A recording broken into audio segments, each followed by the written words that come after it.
जय सिया राम। सब सुख लहे तुम्हारी सरना, तुम रक्षक काहू को डरना। श्री रामचरितमानस में श्री हनुमान जी जैसा विलक्षण पात्र कोई दूसरा दिखाई नहीं देता। जितने भी गुण हैं सब श्री हनुमान जी में विद्यमान हैं। प्रभु श्री राम नर लीला के तहत एक मर्यादा के बंधन में बंधे दिखाई देते हैं, लेकिन श्री हनुमान जी पे कोई बंधन, कोई नियम लागू नहीं होता। इसलिए वे भक्तों को नियमों से परे जाकर भी दे देते हैं। भक्तों का जो भी बुरा प्रारब्ध है वो भी श्री हनुमान जी कृपा से कट जाता है, दूर हो जाता है। हालांकि हमारे शास्त्रों ने कर्म फल को प्रधान बताया है और कहा है कि व्यक्ति को उसे भोगना ही होगा, लेकिन श्री हनुमान जी की कृपा से मनुष्य के जीवन में जो परेशानी आ रही है, जो बुरे प्रारब्ध की वजह से उसके जीवन में तमाम तरह के क्लेश और दुख दिखाई देते हैं, वो सब हनुमान जी अगर कृपा कर दें तो सब दूर हो जाता है। श्री हनुमान चालीसा को लेकर, हनुमान जी की पूजा को लेकर काफ़ी दिनों से कुछ जिज्ञासाएं सामने आ रही थीं। कुछ जिज्ञासाओं के उत्तर तो कमेंट्स के माध्यम से दे दिया गया, व्हाट्सएप पे भी काफ़ी लोगों ने कुछ लिखा तो उसका भी उत्तर दे दिया गया है। लेकिन कुछ प्रश्नों को हम लेते हैं जो सबके लिए काम के प्रश्न हैं। एक प्रश्न बहुधा ये पूछा जाता है कि जब हम 11 बार, 21 बार, 51 बार या 108 बार श्री हनुमान चालीसा का पाठ करें तो क्या प्रत्येक पाठ में जो शुरू की चौपाइयाँ हैं, श्री गुरु चरण सरोज रज निज मन मुकुर सुधार, बरनौ रघुबर बिमल यश जो दायक फलचार, बुद्धिहीन तनु जानिके सुमिरो पवन कुमार, बल बुद्धि विद्या देहु मोहि हरहु क्लेश विकार, क्या ये हर बार पढ़ना है या जय हनुमान ज्ञान गुण सागर से शुरू कर देना है? तो आपको जब भी आप दूसरा पाठ करें तो बिल्कुल शुरू से ही शुरू करें, यानी श्री गुरु चरण सरोज रज निज मन मुकुर सुधार। यानी आप चाहे एक पाठ कर रहे हो, 3 पाठ कर रहे हो, 5, 7, 9, 11 या जितने पाठ आप कर रहे हो, तो प्रत्येक पाठ के शुरू में आपको श्री गुरु चरण सरोज रज से ही शुरुआत करना चाहिए और यही इसका सही विधि है। कई बार इस बात की भी चर्चा की गई है कि बहुधा ये होता है कि भक्त कहीं से सुन लेते हैं कि जहाँ पे आखिर में कि तुलसीदास सदा हरि चेरा, कीजिए नाथ हृदय मह डेरा, ऐसा कहा गया है, गोस्वामी तुलसीदास ने लिखा है। तो बहुत बार भक्त सुन लेते हैं कहीं से कि क्या वहाँ पे तुलसीदास जी की जगह हम अपना खुद का नाम लगा दें? तो ये बिल्कुल ऐसा ना करें, गोस्वामी तुलसीदास जी का ही नाम लगाइए। इसके बारे में एक बार विस्तार से हम बातचीत कर चुके हैं, चूँकि ये ठीक नहीं होता। गोस्वामी तुलसीदास जी की रचना है और श्री हनुमान जी को सब पता है, बल्कि गोस्वामी तुलसीदास जी जैसे संत का आशीर्वाद हमें प्राप्त हो जाए, हम उन्हीं के संग लग जाएं, तो श्री हनुमान जी की कृपा बहुत जल्द प्राप्त हो जाएगी। इसलिए इस गलती को बिल्कुल ना करें, वहाँ पे तुलसीदास सदा हरि चेरा ही कहें। एक और सवाल आता है कि राम दरबार हमारे घर में है और राम दरबार में हनुमान जी स्वयं विराजमान रहते हैं, तो क्या अलग से फिर हनुमान जी की तस्वीर रखने की आवश्यकता है?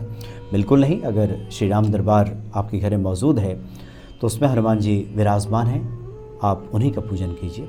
और पहले से अगर हनुमान जी की प्रतिमा, कोई तस्वीर आपके घर में है तो फिर अच्छी बात है, कोई गलत भी नहीं है। उस तस्वीर, उस प्रतिमा को भी रखिए और श्री हनुमान जी का सुमिरन कीजिए। एक हम बहुत ही महत्वपूर्ण प्रश्न की चर्चा करते हैं और एक 26 वर्षीय युवक ने इस प्रश्न को लिखा है और काफ़ी दिनों से वो लिखते आ रहे हैं। उन्होंने लिखा है कि कम उम्र में कई बार उन्होंने ज़्यादा पूजा किया है, 26 साल उम्र है, विष्णु सहस्त्र नाम, कृष्ण नाम जप, बहुत सारे पाठ, बहुत सारे उपाय, काफ़ी कुछ कर लिया है। हम तो संक्षेप में बता रहे हैं, उन्होंने काफ़ी लंबा लिख करके भेजा है। तात्पर्य यह है कि कम उम्र में ही 26 साल की अवस्था में उन्होंने लगातार कई पूजा की है, लगातार पूजा में लगे रहते हैं, इसका कुछ फल उन्हें प्राप्त नहीं होता। तो हालांकि हमने मैसेज के जरिए भी उनसे बातचीत की और कहा कि कई बार भक्तों को पता नहीं होता कि उन्हें किस पूजा को करना चाहिए, कितनी पूजा की आवश्यकता है। भगवान शिव का एक नाम है वैद्यनाथ, बाबा वैद्यनाथ। ये देवघर में विराजमान है। वैद्यनाथ वैद्यों के नाथ हैं। एक सही वैद्य को, गुरु को पता होता है कि हमारे लिए किस मर्ज की कौन सी दवा है या दवा की खुराक कितनी होनी चाहिए।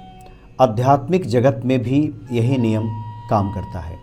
कई बार ये होता है कि जाने अनजाने में भक्त कहीं से सुन करके अपने निर्धारित कार्य को, कर्म को छोड़ करके लगातार कर्म कांड में लग जाते हैं, और वो जो कर्म कांड होता है बहुधा एक क्रिया मात्र बन के रह जाता है। उसका आध्यात्मिकता से, आपके भक्ति भाव से कोई ज़्यादा संबंध नहीं होता।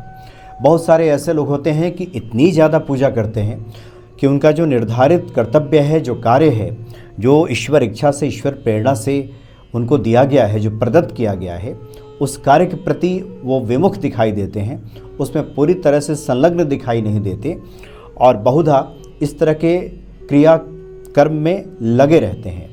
और नतीजा ये होता है कि कम उम्र में ही निराशा फिर उन्हें घेरने लगती है, और इस तरह की निराशा भरी बातें लिखने लगते हैं कि जीने की इच्छा खत्म हो रही है, कोई कार्य सिद्ध नहीं हो रहा है, कोई काम बन नहीं रहा है।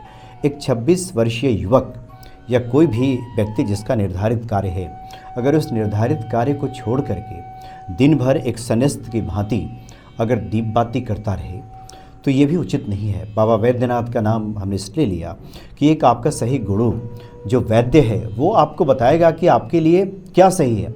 कई बार तो होता है कि हम इतने क्रियाशील हो जाते हैं, हम क्रिया में इतने उतर जाते हैं कि जिसकी वजह से कई बार होता है कि व्यक्ति विक्षिप्तता की स्थिति में आ जाता है। वो हमेशा ऐसा लगेगा कि वो काफ़ी फास्ट हो गया है, अपने जीवन में काफ़ी गतिशील हो गया है, कहीं भी क्षण भर के लिए बैठ करके कुछ ध्यान मनन चिंतन की भी गुंजाइश उसके जीवन में नहीं बची है, इतनी गतिशीलता उसके जीवन में आ गई है। ऐसे लोगों को ये सलाह होती है कि उस क्रिया को कम करें और ध्यान की अवस्था में आएँ, ईश्वर के समीप बैठ जाएं, क्रिया ज़्यादा ना करें और आंखें मूंद करके ईश्वर चिंतन करें, ईश्वर का ध्यान करें, ईश्वर का सुमिरन करें, तब जाकर के फलाफल की प्राप्ति होती है। कई बार व्यक्ति इतना गहरे अवसाद में चला जाता है कि वह किसी क्रिया में नहीं उतरता, किसी कर्मकांड को नहीं करता, मंदिर नहीं जाता, दीप नहीं जलाता, धूप बाती नहीं करता, ईश्वर का कोई पाठ नहीं करता। तो जो सद्गुरु है वो आपको परामर्श देते हैं कि आपको फिर क्रिया में उतरने की आवश्यकता है। तो किस अवस्था में, उम्र के किस पड़ाव पे आपको किस बात की आवश्यकता है, ये जानना बहुत ज़रूरी है, और उसी के अनुसार जब आप अपनी दिनचर्या निर्धारित करेंगे तब जाकर आपको फलाफल की प्राप्ति होगी। भक्ति का ये मतलब ये नहीं होता कि आपका जो निर्धारित कार्य है उससे आप विमुख हो जाएं और दिन भर दिया बाती करते रहें और कहे कि हम तो ईश्वर के चरणों के अनुरागी हैं।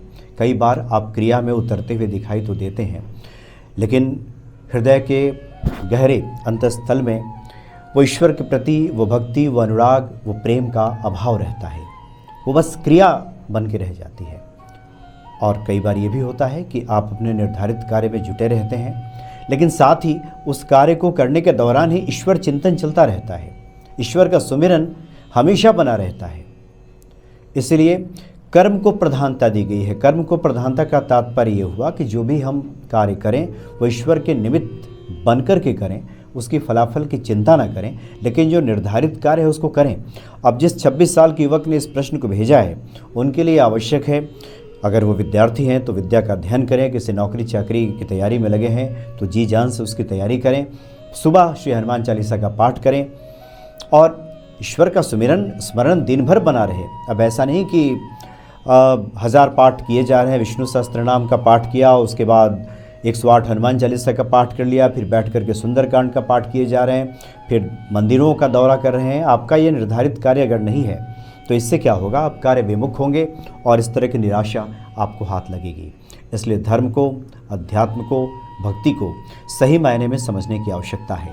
और आपके लिए कितनी आवश्यकता है भक्ति की, कई बार होता है कि ईश्वर कृपा से व्यक्ति संतुलन में रहता है, कई बार संतुलन बिगड़ जाता है, कई बार पूजा की अधिकता से भी व्यक्ति विक्षिप्त हो जाते हैं और उनके हृदय में इस तरह की निराशा आ जाती है और सुख चैन फिर दूर होने लगता है। इसका भक्ति से कोई तात्पर्य नहीं होता। आपको लगेगा बाह्य जगत में कि व्यक्ति तो काफ़ी पूजा कर रहा है, काफ़ी धूप बाती किए जा रहा है, काफ़ी जप तप किए जा रहा है, लेकिन कई बार उस व्यक्ति के लिए उसका अध्ययन करने के बाद जो गुरु हैं उसका उचित परामर्श देते हैं कि आपको क्या करने की आवश्यकता है। तो उम्र के इस पड़ाव पे 26 वर्ष में, 15 साल में, 20 साल में इतनी ज़्यादा आपको इस कर्मकांड में उतरने की आवश्यकता नहीं है। ईश्वर का सुमिरन करें, सुबह पूजा पाठ कीजिए और उसके बाद अपने कार्य में लग जाइए। इसी से आपको फलाफल की प्राप्ति होगी। आशा है कि आप इस बात पे गौर करेंगे और हनुमान जी हर क्षण कृपा करते हैं और ईश्वर प्रेरणा से जो आपका कार्य निर्धारित किया गया है उस कार्य पे विशेष ध्यान दीजिए। जरूर हनुमान जी कृपा करेंगे। एक प्रश्न अक्सर आता है कि कई बार हम रात्रि में जब हनुमान जी की पूजा करते हैं, ईश्वर की आराधना करते हैं, क्योंकि उस वक्त काफ़ी जो वातावरण है काफ़ी शांत होता है, उस वक्त किसी प्रकार का व्यवधान उत्पन्न नहीं होता। बहुत सारे भक्त रात्रि के 10 बजे कोई पाठ शुरू करते हैं, 11 बजे पाठ शुरू करते हैं और रात्रि के 12 बजे के बाद अगर वो पाठ आगे बढ़ जाता है तो ये मान लेते हैं कि दूसरे दिन में प्रवेश कर गया।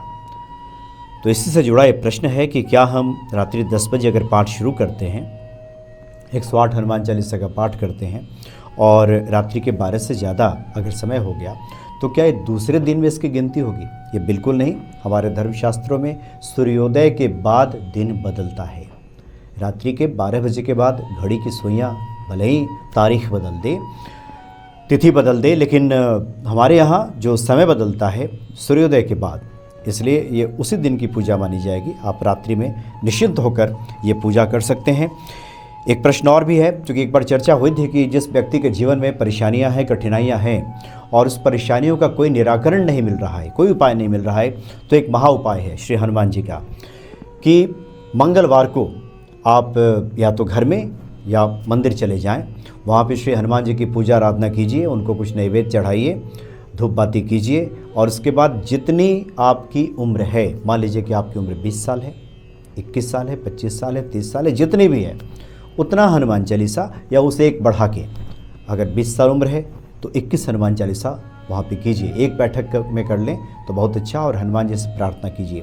ये अनुभव में देखा गया है, बहुत सारे साधकों का अनुभव है, ये संतों के मुख से भी हमने सुना है कि इससे शीघ्र ही आपको फलाफल की प्राप्ति होती है और हनुमान जी कृपा करते हैं। तो ये पूछा गया है कि क्या एक बैठक में कर लें? बिल्कुल आप एक बैठक में कर सकते हैं, लेकिन जिसकी उम्र 50 साल है अगर उसको 51 हनुमान चालीसा का पाठ करना है और एक बार में बैठने में दिक्कत हो रही है तो क्षमा प्रार्थना करके हनुमान जी से क्षमा मांग करके आप बीच में कुछ अंतराल ले सकते हैं और उसके बाद फिर इस पाठ को आगे बढ़ा सकते हैं।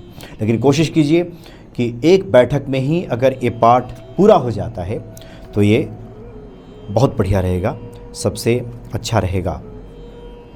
तो इस तरह के बहुत सारे प्रश्न सामने आते हैं और ये भी बहुत सारे लोग लिखते हैं कि हालांकि जिन लोगों का कार्य सिद्ध हो जाता है उसमें से तो बहुत कम ही लोग हैं जो फिर से जाके कमेंट्स करते हैं और लिखते हैं कि हमारा कार्य सिद्ध हुआ। इसमें बहुत सारे लोग हैं जिन्होंने उम्र वाला उपाय किया या हनुमान जी के अन्य उपायों को किया और उन्हें फलाफल की प्राप्ति हुई, लेकिन बड़ी संख्या में ऐसे लोग हैं जिनका काम सिद्ध नहीं होता और इस तरह कमेंट्स करते हैं कि हम तो ये भी करके देख लिया, हमने ये भी करके देख लिया। इसलिए आप लोगों को घबराने की आवश्यकता नहीं है। आप निरंतर भक्तिभाव से श्री हनुमान जी की पूजा आराधना करते रहिए। हमने कई बार कहा है, बार बार कहा है कि पूजा तभी फलीभूत होती है जब बाहरी दुनिया से, इस संसार से जब थक जाते हैं, आप हार जाते हैं, जब आपका पुरुषार्थ चूक जाता है, तब उसके बाद जब आप हनुमान जी की शरण में आते हैं तो वो जो भक्ति होती है, वो जो समर्पण होता है, वो काफ़ी गहरा होता है, उसमें काफ़ी श्रद्धा और भक्ति का पुट मिला होता है। नहीं तो फिर आप कुछ दिन हनुमान चालीसा का पाठ करेंगे और कुछ दिन के बाद आपको लगेगा कि हनुमान जी ने तो कुछ किया नहीं, हनुमान जी के पाठ से तो कुछ हुआ नहीं, चलो फिर हम कोई दूसरा तरीका अपनाते हैं, कहीं और जाते हैं, किसी और से बातें करते हैं, किसी और की शरण में जाते हैं। तो इस तरह से जो स्थिति जो बनी रहती है वो भाग दौड़ की, उसका कहीं कोई समापन नहीं होता। और पूजा का तात्पर्य ही है, हमारे हाथ जुड़ने का मतलब ही है। हम एक बार फिर से आपको दोहरा दें कि हाथ तभी जुड़ता है जब हमें लगता है कि अब मेरे किए से नहीं होगा, अब तो श्री हनुमान जी आपको ही संभालना है। तो उसके बाद ये जो समर्पण और ये जो भक्ति होती है, निश्चित ही हनुमान जी कृपा करते हैं। और आप सभी से आग्रह है कि बहुत सारे सवाल, इस तरह की जिज्ञासाएँ सामने आती हैं। अच्छा रहे कि आप लोग ऑडियो मैसेज के ज़रिए अगर इस तरह के प्रश्न आप भेजें तो उसको लेने में सुविधा होगी। वैसे हमारी कोशिश रहती है कि जब जब समय मिलता है, जब जब वक्त मिलता है, इन हम प्रश्नों को उठाते हैं। या तो स्वयं हमारी कोशिश होती है कि उत्तर दें, या फिर किसी विद्वजन से बात करके हम चाहते हैं कि इसका निराकरण हो जाए और तमाम तरह की शंकाओं का निर्मूलन हो जाए और हनुमान जी के प्रति हमारी जो श्रद्धा है, ये भक्ति है, दिन दूनी रात चौगुनी बढ़ती रहे। जय सिया राम।